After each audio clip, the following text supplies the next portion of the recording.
Not a bad place to work, is it? Just putting my nails on before Aaron arrives. He'll be here any minute. So we are about to shoot the Canon 5D versus the Nikon D800.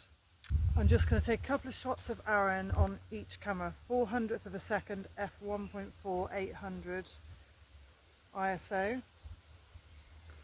400th of a second on there, f1.4 ISO 800. Let's do this. Now here? Yes, this is the worst comparison video ever. I know. Okay, what I'm going to do, I'm going to shoot a few more of you with a Canon actually. Okay. So, just using the two cameras, just using them on Aaron, I definitely prefer the sound of the Nikon D800. If you can, I don't know if you can see, look at the difference on the screen. The Nikon D800 screen is...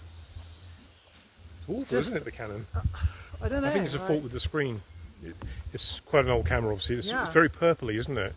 Pinky purpley colour. I much prefer the display of the Nikon D800. Yep, the image looks good. The colour is awful on the screen. Let's try the D800. So, on the Canon, the colour looks very red on the screen. But Aaron said that's not how the photo will look. So interestingly, the image out of the Canon 5D Mark III, which is the one on the right here you can see, is actually more towards the yellow, and the Nikon image, which is on the left, is more towards the red. Aaron had both cameras set to auto white balance.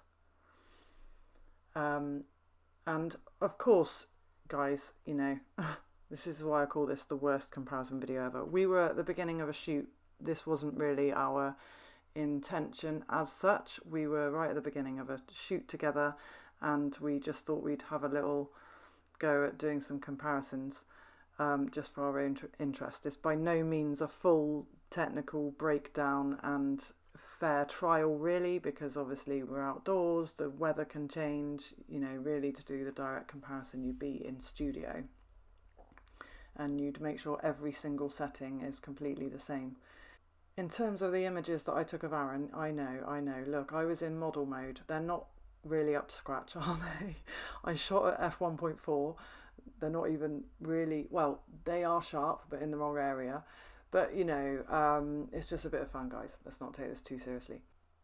I feel a big part of the process of choosing a camera, and therefore some of these comparisons sometimes, and the relevant information, one of the biggest things for me personally to determine what camera I wanted to work with is how it actually feels to use the camera.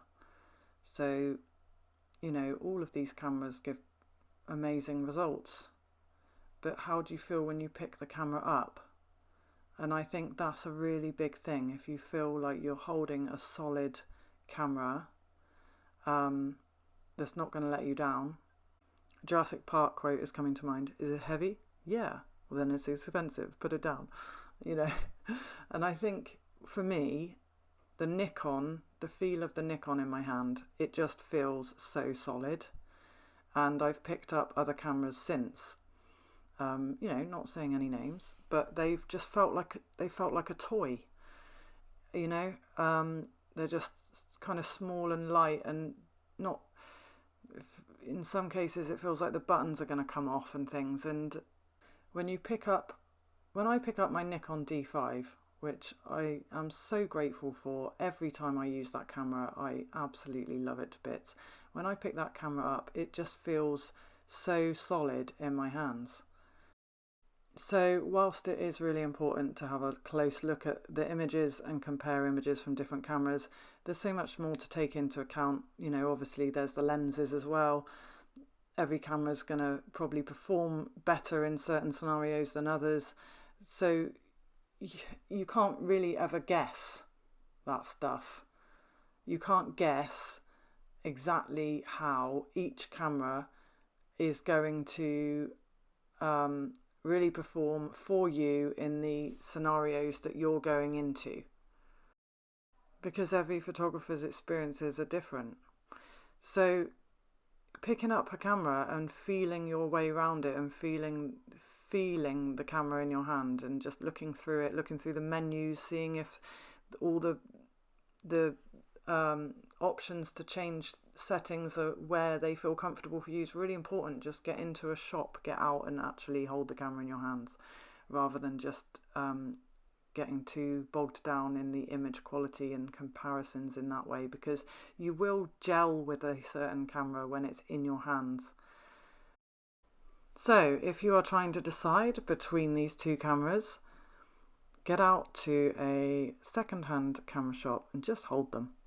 And hopefully you will meet a very knowledgeable sales assistant who will be able to fill you in on all the technical detail that I haven't, how they perform in low light, how they perform in different scenarios, and you will be able to make an informed decision. Have fun, guys. I'll see you soon. Thanks for being here. Bye.